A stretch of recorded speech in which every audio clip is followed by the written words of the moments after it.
Putin చాలా సీరియస్గా warning ఇచ్చారు. మేము మేము చేయబోయే ప్రతీకార దాడి చాలా ప్రమాదకరంగా ఉండబోతుంది. మేము కొట్టే దెబ్బకు ఉక్రెయిన్ అంతా కూడా అల్లాడిపోతుంది అంటూ కూడా పుతిన్ చాలా సీరియస్గా వార్నింగ్ ఇచ్చారు. సో అదే తాను చెప్పినట్లుగానే పుతిన్ చెప్పినట్లుగానే రష్యా ఉక్రెయిన్ పైన భీకర దాడులు చేస్తుంది. అయితే తాజాగా ఉక్రెయిన్ రాజధాని అయిన కీవ్ని కూడా టార్గెట్ చేస్తూ కూడా రష్యా మెరుపు దాడులు చేసింది.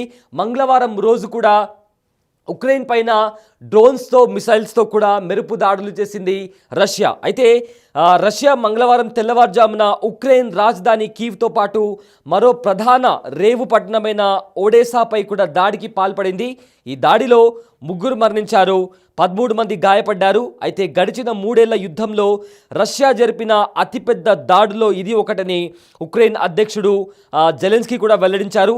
రష్యా దళాలు ఈ దాడిలో 315 డ్రోన్లు, 7 మిసైల్స్ని కూడా ప్రయోగించాయని కూడా ఆయన ఒక ప్రకటనలో పేర్కొన్నారు.